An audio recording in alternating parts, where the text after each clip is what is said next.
see you. I'm going to tell him you're supposed to lead singing. I'll go get in my spot.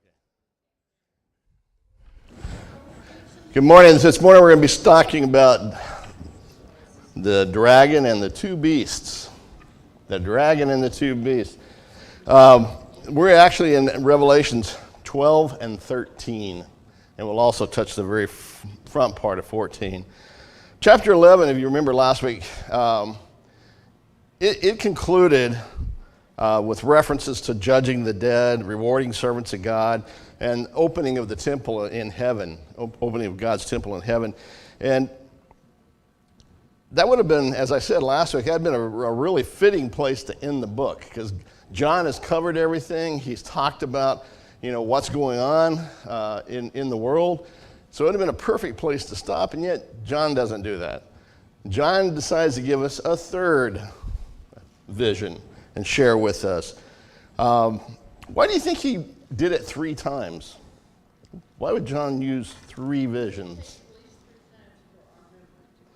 Okay, Peggy says it takes at least 3 times for our memory to click. Okay, sometimes it's like 25 times for me, but that's okay. What's that? Potentially, maybe he didn't think we could grasp it all. Okay, but again, let's go back to the number system. 3. Why is 3 significant? Godhead. Okay, Godhead. 3 is not only significant in Scripture, it's significant throughout other parts. I'm a chemist by trade, or I was, and I did lots of testing materials. The one thing we always did is test everything 3 times. Not once, not twice, not 4 times, always 3. Why?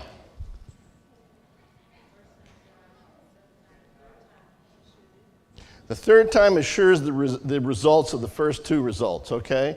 What if 1 and 2 are different? Well, 3 would be the judge as to which one was correct, okay? And that happens today in laboratories all over the place. However, in John's message, all 3 messages are the same. While they look different and they sound different, they're all the same. And the message he shares with us today is the same. So basically, chapter 12, he's starting all over again, except he's taking a different approach. He starts with a flashback about the nativity. And when we think of the nativity, this is what comes to our mind typically, right? The Mary and Joseph and the manger and the baby and sheep and everything. In Revelations 12, he talks about the nativity, but it's a totally different picture. Think again that John is standing there and he's had a door opened unto him to look into the other realm. Okay, God opened a door for him to see, and this is the nativity he saw. A completely different nativity.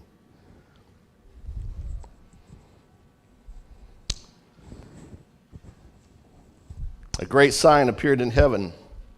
A woman clothed with the sun, with the moon under her feet, and a crown of 12 stars on her head. She was pregnant and cried out in pain as she was about to give birth. Then another sign appeared in heaven, an enormous red dragon with 7 heads and 10 horns and 7 crowns on its head. Its tail swept 1/3 of the stars out of the sky and flung them to the earth. The dragon stood in front of the woman who was about to give birth so that he might devour the child the moment he was born. She gave birth to a son, a male child, who will rule all the nations with an iron scepter. And her child was snatched up to God and to his throne. The woman fled into the wilderness to a place prepared for her by God, where she might be taken care of for 1,260 days. John is extremely aware of his audience. He knows who he's writing to. Who is he writing to? First and foremost, who is he writing to? Christians, but the 7 churches of Asia Minor, okay? The 7 churches of Asia Minor. It tells us that at the very beginning. He says, this is for the churches of Asia Minor. And he lists all 7 of them and talks about each one of them. That's his primary audience. So he's very familiar with who they are, what their culture is, what their beliefs are, what they have in their background. And he steps into some Near Eastern imagery, okay, that he's going to be using things that they know from their culture. And that is about a celestial woman who is threatened by a great serpentine monster. Specifically, there was the story about Leto, who was being pursued by a giant python. And Leto gives birth to twins, Apollo and Artemis. Where have we heard those names before? Apollo and Artemis. Greek mythology, okay? What do we know about Artemis? One of the greatest temples, one of the 7 wonders, was built to Artemis, okay? So they were, these are gods that the Greeks knew, not true gods, but in their culture they believed they were. And all Christians even knew the stories. Whether they believed or not, which obviously they didn't, they knew those stories. And so John's going to share the story of Jesus in a way that they understand. Did Jesus ever do that with you and I? Did he ever share stories in a way to help us understand? Using examples, using parables so that we would understand? It's what he's doing. John's using the same type of teaching technique here. So John's third vision, which begins here in chapter 12, needs to be understood that it is symbolic, okay? And I've said this probably every week. These are symbols. These aren't reality, okay? These are symbols that are meant to represent something. And that's what he's doing again. He's saying there's a dragon whose tail could sweep 1/3 of the stars from the sky. Now stop and think about that. If that was reality. First of all, you couldn't even see it, okay? Because it'd be too big, okay? So it wouldn't even be visible. So it doesn't make sense to think of any of this as reality. It's like, wait a minute, that's insane. But then if it's not reality, what's he talking about? What is he talking about? I mean, we don't walk around in our day-to-day life talking about dragons, okay? It's not what most of us do, unless you're playing Dungeons and Dragons, which I've never done. But I mean, it's just not a thing that we talk about. And we don't recognize their symbolism. We do understand symbolism very, very well. Okay? Very, very well. If I was to show you a cross that was crooked, like this, we'd all recognize what that cross meant, especially in World War II. What did it mean? What did it mean? Nazi, okay? We all knew that. We don't have to guess. It was a symbol. If we see a flag that has 13 stripes and 50 stars on it, what do we think? The United States of America, it's a symbol, okay? And we have symbols all around us, but oftentimes we're not familiar with the symbols of their time. And so think of it in that term, that he's talking to them in symbols and wants them to understand what he's saying through these symbols. He talks about the child being born, and he said, this child is the one who is going to rule all nations with a rod of iron. Where have we seen that before?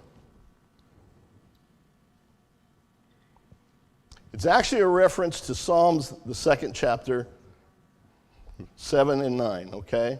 But we also saw it earlier in Revelation. Where? When he talks to the church at Thyatira. He says, if you overcome, you are going to have power over nations. And then he quotes this same verse, that you will rule with an iron rod.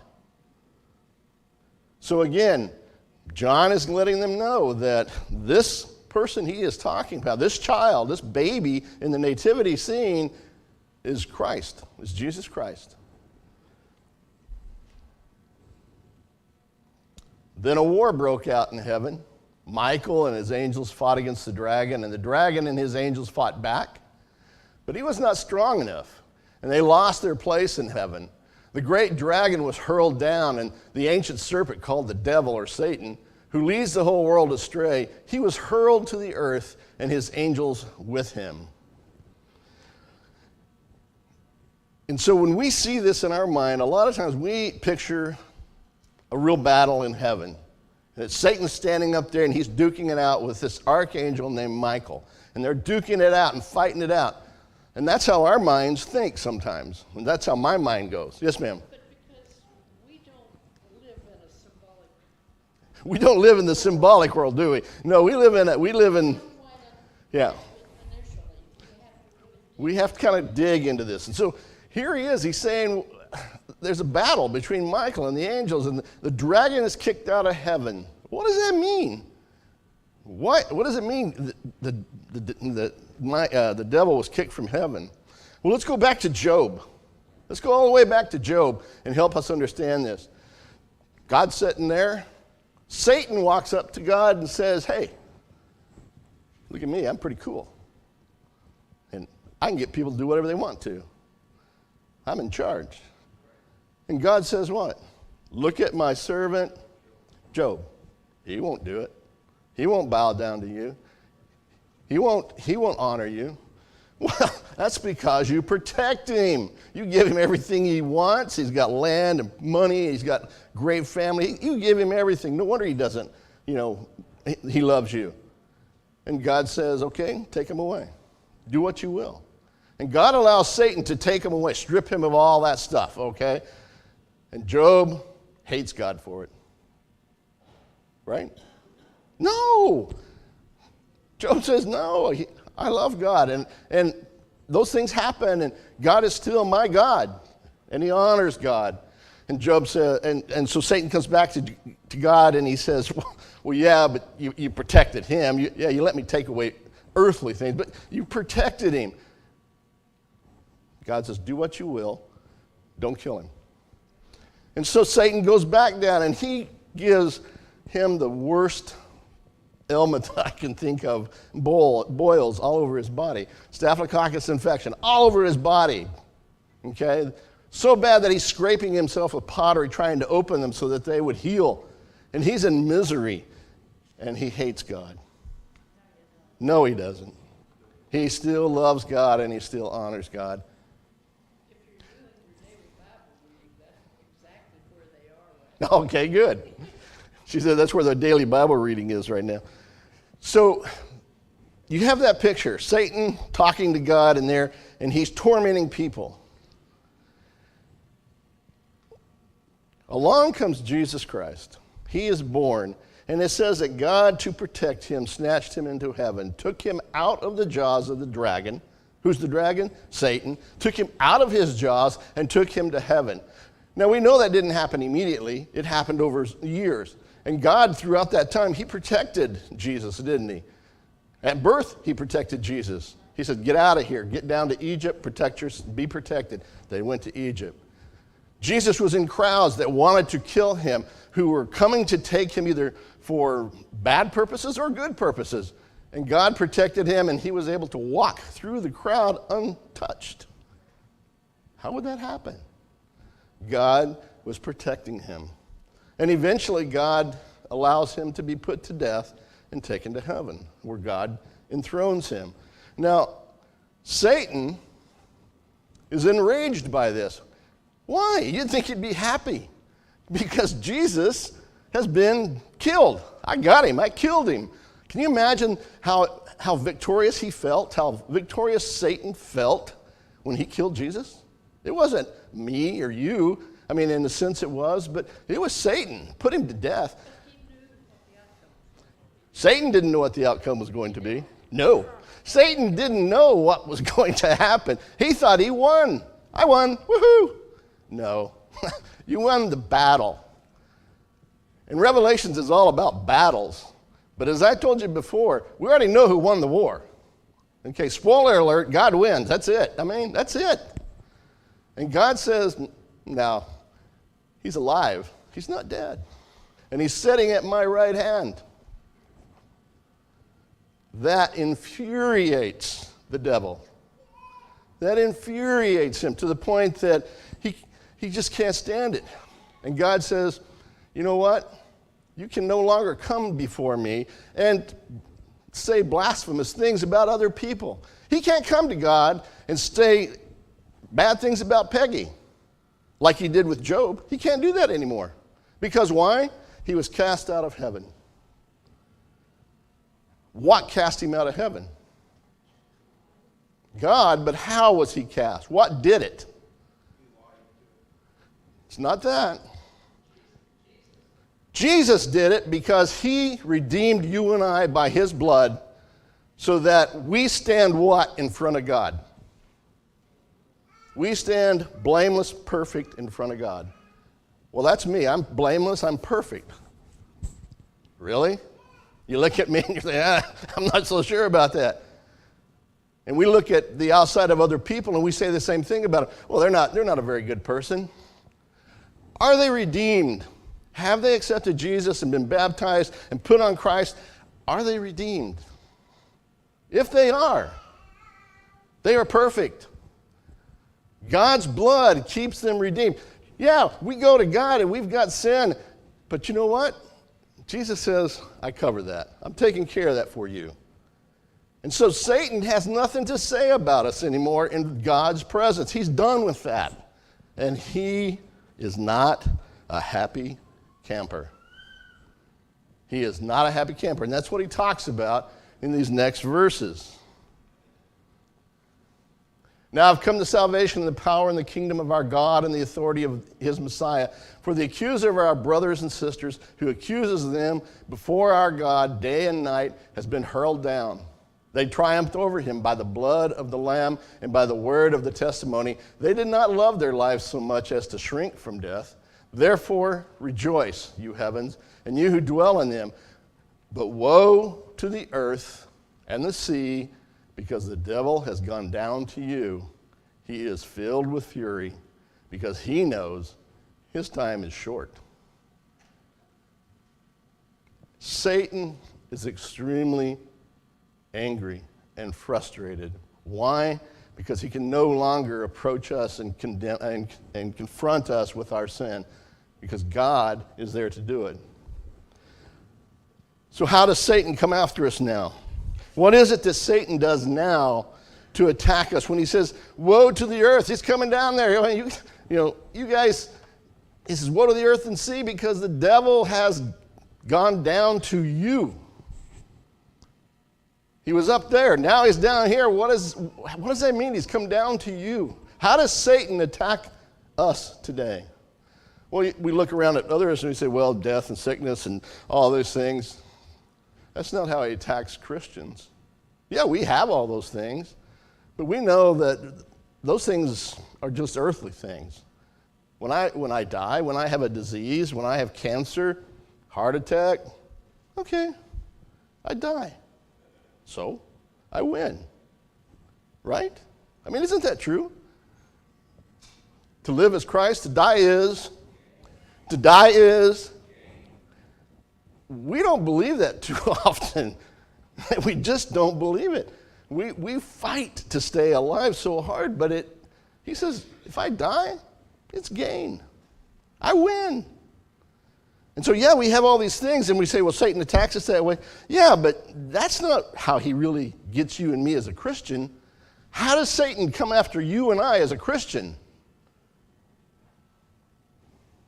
Yes, ma'am.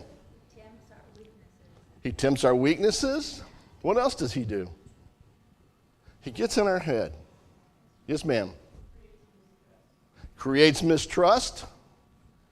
Okay? He creates self-doubt. He makes us believe that we are unworthy to be God's children. That's what he does. He says, look at you. Look how filthy you are. I know what you do. I know the things you've done. You're filthy, and you don't deserve God. I know I don't deserve him, but you know what? I got him. Jesus Christ died for me despite who I am. He died for me anyway, and so that's who I am. And so in his frustration, that's how Satan attacks us. And that's how he attacks all other people on earth. And unfortunately, for those that don't know Jesus Christ, when they hear those kind of messages coming to them, what do they think? What do they think? They believe him.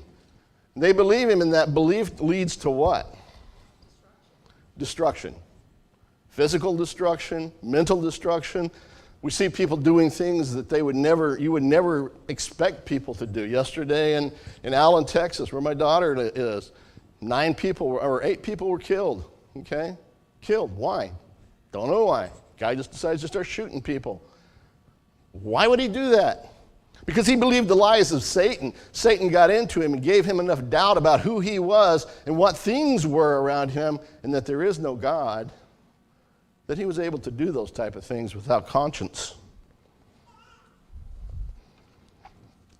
Satan's activity is limited to the earth.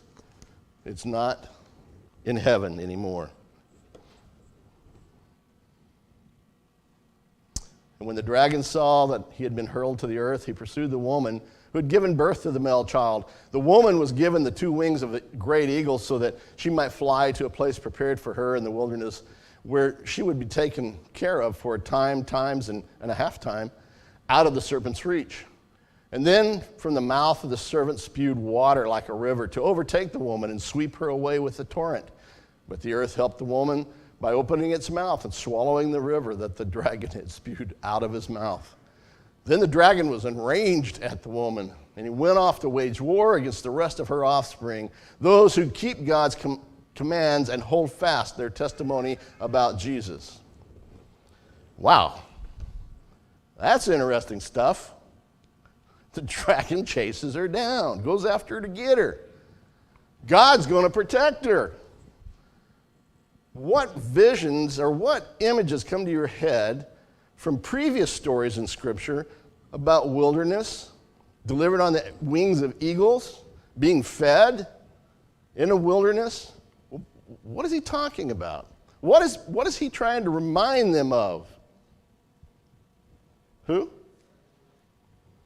He's reminding them of the Exodus from Egypt, right? Where did they go? They went through the water to where? To the wilderness. And there they harvested crops and hunted game, right? No.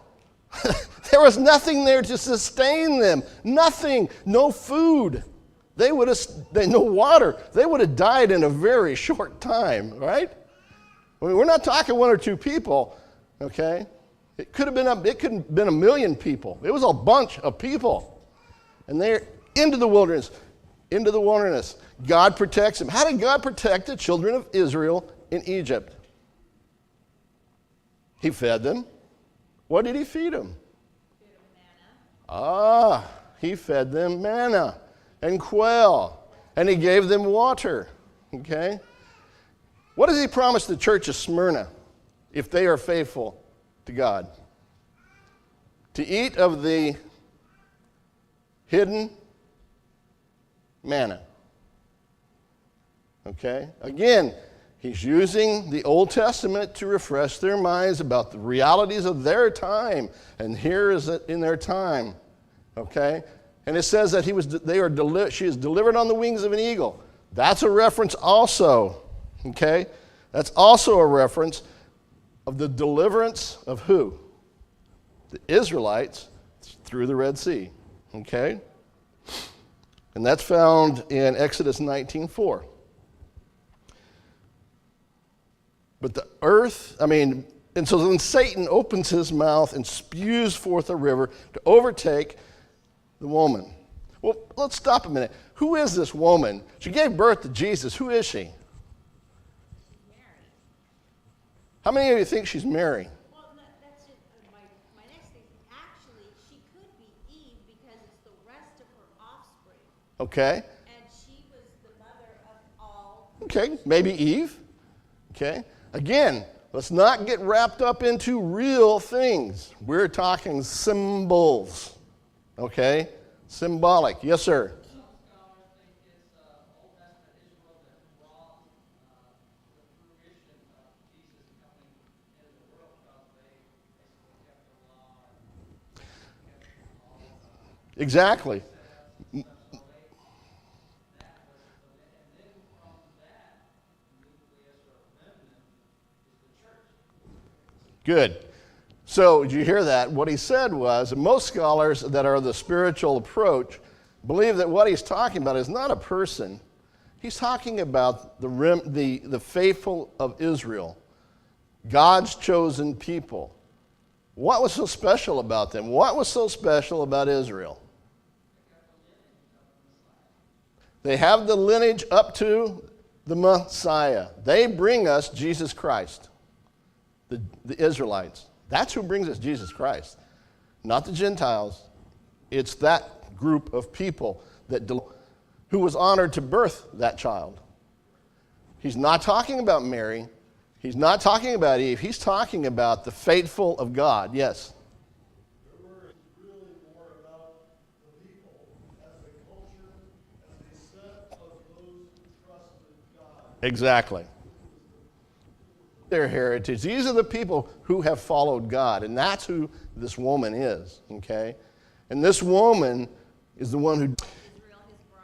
Yes, and then the church is later called the bride as well. Exactly. It's a very good point. And you stop and think about the actual Mary. I mean, you know, some religions, one in particular, thinks that that's who it is that he's talking about because it's the bride of Christ. It's not what he's referring to. He's referring to the people who follow God, the faithful of God, who have brought us to Christ. And Satan is infuriated by that, and he is going to do his best to destroy those people. Did Satan do his best to destroy the Israelites? We can't imagine their lives. I mean, honestly, we can't. The things that Satan did to them, and the captivities and the death, and constantly after them. He spewed a river after them to wipe them out. He was really successful, right? Not so much, okay? Not so much, because what happened? The earth opened up and swallowed the water. In Exodus 15:12,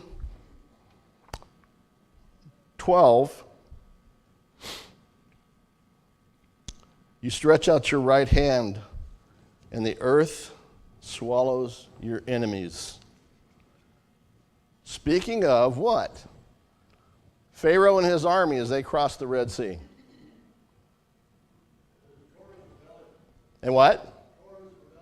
Okay, as well as the rebellion, yes. So he stretches out their right hand, and the earth swallows the enemy. Same thing is happening here.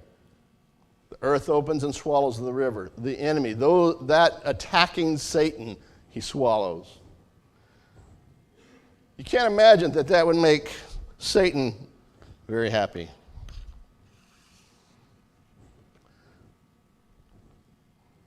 The dragon stood on the shore of the sea, and I saw a beast coming out of the sea.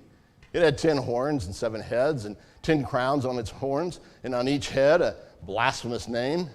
And the beast I saw resembled a leopard, but had feet like those of a bear, and a mouth like that of a lion.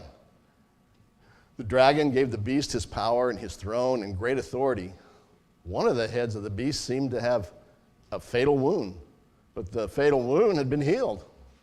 The whole world was filled with wonder and followed the beast. People worshiped the dragon because he had given authority to the beast, and they all worshiped the beast and asked, "Who is like the beast? Who can wage war against it?" That was clear as day for me, too. I had no problem understanding any of that symbolism. Right? Let's go back to Daniel 7. You want to understand a lot of the symbolism of Revelation. John is intimately familiar with Daniel, okay? And Daniel's the one that pointed that out to me, okay? Daniel Fitzsimmons pointed that out to me a while back. And I was like, you don't know what you're talking about. And I started reading Daniel, and I'm like, oh yeah, he knows what he's talking about, okay? John knows Daniel, and so he goes back to Daniel. Why would he go to Daniel for these people? Because they know Daniel. They don't have the New Testament like you and I have. They have the old scriptures, and they know Daniel. And plus, Daniel is relevant to what is actually happening in their time. Believe it or not, hundreds of years later, and it's relevant to what is happening to them at that moment. in his vision, in Daniel's vision, he sees 4 beasts coming up, okay, from the sea. 4, not 1, 4. A leopard, a bear, a lion, and something else with big jaws and mighty jaws that was ferocious and could kill anything. And Daniel, oh, I get it. No, Daniel says, what in the world are you showing me, God? And the angel explained it all to Daniel. You want to know what this is? Go to Daniel 7. God will explain to you through his angel in the book of Daniel what he's talking about right here. Except that John says, instead of 4, I'm just going to crunch them all into one big body. Make it look a little weirder, but it's all the same. In Daniel, the four beasts are what? 4 nations, 4 empires, okay? And the 4th one, he says, is ferocious. It is just unbelievably powerful. More of a machine. It's so unbelievable. And it was a nation too. And it was a nation that these people were intimately familiar with. What nation was it? Rome. Rome. We have no concept of how Rome was, how bad it was for the believers of God. No concept. We see it, some of it in the New Testament, in some that were killed. In fact, Jesus Christ himself killed because of Roman rule, okay? Not that the Romans cared one way or the other, but then we see the apostles being killed by the Romans. They were ferocious. They were vicious people, okay? And they hated God, and they hated Christianity. And so here he shows us this animal or this beast again that comes from the sea, but this one also has something unique. He's got a mortal wound on his head. What is a mortal wound? One that causes death, okay? One that causes death. And yet he's not dead. What? It was healed. How is that possible? Most scholars believe what Daniel or what John is trying to tell us here is that the head of this beast that is wounded is Nero. Now, this was written far after, in my opinion, this was written far after Nero's death. Okay? Nero had died somewhere around 70. He killed himself. Okay? But there was rumors all throughout the kingdom. They didn't have TV and CNN and all that stuff. There was rumors throughout the kingdom that he hadn't really died. Have we ever heard that about anybody else? Elvis? He didn't really die. He's still alive. That he wasn't really dead, or that he had actually come back to life. And why would they think that Nero had come back to life? He was a god in their eyes, for one thing. But what else? What do we know about Nero as a man? What kind of man was he? What kind of ruler was he? Dan says he was crazy, okay? He was drunk with power, okay? He wanted some property in Rome. He burned it down and blamed the Christians for burning it down, and then executed Christians for burning it down when he actually himself had burned it down. That's the kind of person Nero was. He hated everybody. Well, he died. He killed himself. Well, then good. Everything's going to get better because Nero's dead, right? Wrong. It didn't get better. It stayed just as bad as it was, and so now they're back into this horrible situation with emperors who believe they're God and who are doing the exact same things that Nero did. And so Nero is alive. Not him actually, but him in practice. Nero's alive. And Christians are dying, and people are being put to death because of their faith in God. We're not going to go through Daniel. We'll take my word for it. Don't. Read it yourself. Don't take my word. The beast was given a mouth to utter proud words and blasphemies and exercise its authority for 42 months. Now we've seen in these 2 chapters 1,260 times and a half, and now we've seen 42 months. All 3 of those are the exact same thing. Okay? It is a time. It is a specific period of time. And we talked about it last week a little bit more completely. What is that time period? It's the time from... It depends on who you ask. In the spiritual approach, it is from the time of, some people believe it's literal. And, well, it's not years here, it's days. And if it's not days, it's months. And if it's not months, it's, trying to read some of these others. It is the time from the death and burial and resurrection of Jesus Christ till when? Till Jesus comes again. It is a period of time that is set. You know when that is, right? We all know when that day is, right? No, only God knows. Jesus doesn't even know when that day is. It is, but it is a set period. God already knows what day that is. It's a set period.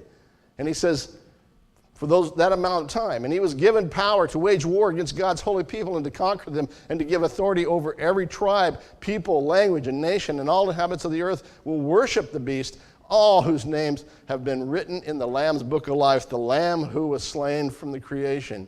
And so we see that he's talking about power, authority, political abilities of this beast. He can do whatever he wants to. Why? Because he is in power. This is not just a message for the people of their time. It's a message for you and I. Nations are still like this. They have been like this from that time. They take what authority they choose. They do what they choose to do in the name of law, justice, whatever. But it isn't God's law. It isn't God's justice.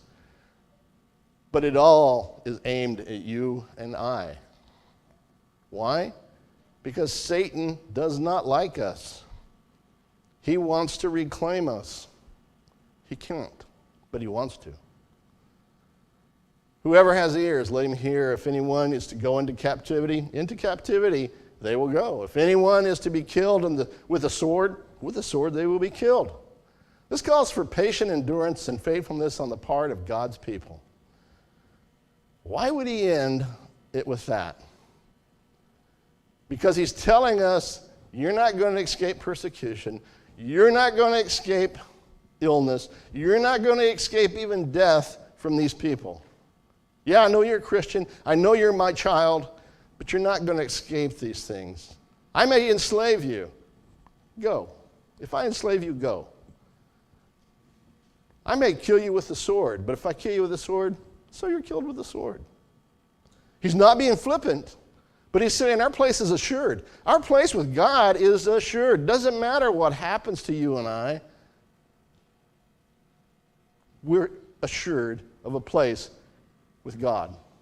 And so he calls for patience and endurance. And then I saw a second beast coming out of the earth, and it had horns like the lamb. I'm not going to read through all this, but I want you to understand that this beast is subordinate to the first beast, who's subordinate to the dragon. Okay? We have a dragon, we have a first beast, and we have a second beast. This one is a smaller, lesser dragon. This one doesn't look bad. This one actually looks kind of attractive. It's kind of looks like a lamb. Huh. Who else looked like a lamb? Jesus. It's called a parody, okay? It's a parody. It's something that is trying to... what's that? Well, I thought somebody said. It's giving us a vision of something that isn't real and trying to make it real, or trying to, be entertaining about it. But in Satan's point, he's trying to make this parody real. He's trying to say this is the real Trinity. The real Trinity is the dragon, the first beast, and the second beast. We know that's not true. We know who the Trinity is. The Father, Son, and the Ghost, okay? We know that. And yet he's trying to say that this beast works through lesser people.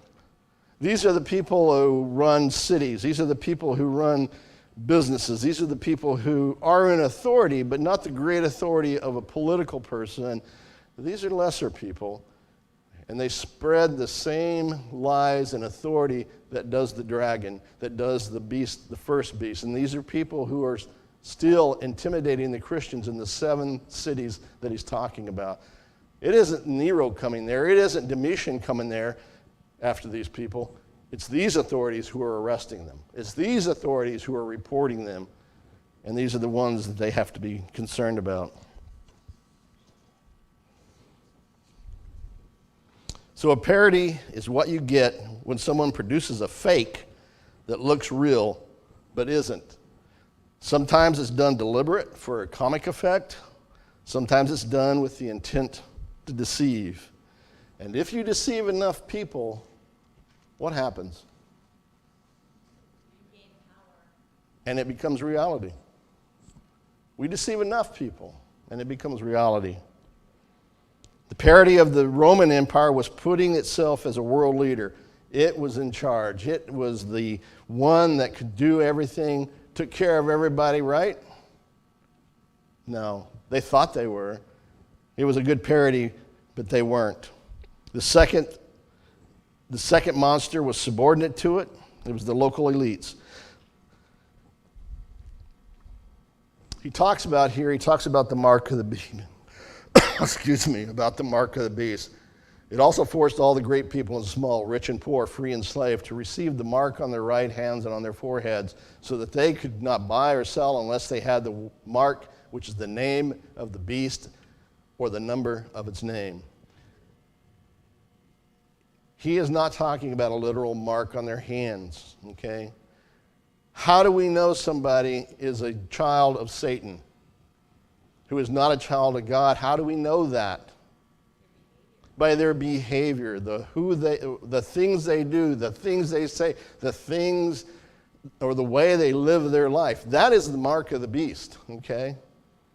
That is what he's trying to say. And in their time, you remember, they controlled everything. These people couldn't even market. They couldn't even sell their wares or do work for people if they did not honor the emperor. Okay? They weren't allowed to do anything. And we see that in several of the churches that he talks to at the beginning, so that if they didn't have the mark of the beast, they don't get any economy or any any ability to make a living. And then he has one of the most interesting things. You ask anybody about Revelation, and I mean anybody, the one thing most of them will know is this. This calls for wisdom. Let the person who has insight calculate the number of the beast, for it is the number of man. That number is, everybody knows 666, right? That's the mark of the devil. No, it says specifically right here, who's it the mark of? It's a number of the beast, but it is the number of a man. What is 666? Let's answer that before we leave. What is it? In the time, the Greco-Roman era, they didn't use Arabic numbers, okay, like you and I do. There was no 1, 2, 3, 4. They used letters to designate numbers, okay, and they had great fun using those. To them, it was very interesting and very entertaining to use. In fact, in Pompeii, when they dug up Pompeii and were going through, written on one wall was some graffiti that was 545 loves you, or I love 545. What does that mean? Well, we don't know. But it was somebody or something that they loved. Jesus, in these numbers, is 888. Interesting number. And some people say, well, Satan is 666. Well, in reality, 666 is Neron. How does he say it? I want to get that word right. Neron Caesar. An extra N in the name. Associating all those letters with that gives you the number 666. Okay? You take all those letters, give them a numerical value to them, and you come up with 666.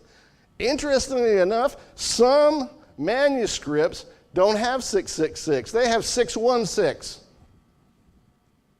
One of the Dead Sea Scrolls has 616. Why the difference? You take the N off Neron Caesar and say Nero Caesar, and what do you think you get? 616. So are they both right? Yeah, they're both right. They knew who they were talking about. They knew who they were writing about. They were writing about who? Nero. Nero the man? Nero the symbol. Nero the power. Nero the power that was persecuting Christians of the time.